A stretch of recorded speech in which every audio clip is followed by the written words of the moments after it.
One small act can defeat a huge problem. ஒரு சிறிய செயலால் ஒரு பெரிய பிரச்சனையை நம்மளால் ஜெயிக்க முடியும். அது எப்படின்னு பார்க்கலாமா? சென்டர் ஆஃப் கிராவிட்டி ஸ்ட்ராட்டஜியில் இதை பற்றி பேசியிருக்காங்க. ஒருவரோட சக்தியை நீங்கள் ஒரு காரோட என்ஜினாக இமேஜின் பண்ணி பாருங்கள். மொத்த காரையும் நீங்கள் நிறுத்துறதுக்கு பதிலாக அந்த காரோட என்ஜினை நீங்கள் அட்டாக் பண்ணிங்கனாலே போதும்.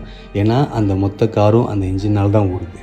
அதே மாதிரி நீங்கள் சம் பர்சனை நீங்கள் எதிர்க்க போகிறீங்க அப்படின்னா அவரோட கீ திங்க் என்ன, கீ ஸ்ட்ரென்த் என்ன அப்படிங்கிறத கண்டுபிடிச்சி அதில் ஃபோக்கஸ் பண்ணிங்கனாலே போதும், மிகப்பெரிய இம்பேக்டை ஏற்படுத்த முடியும்.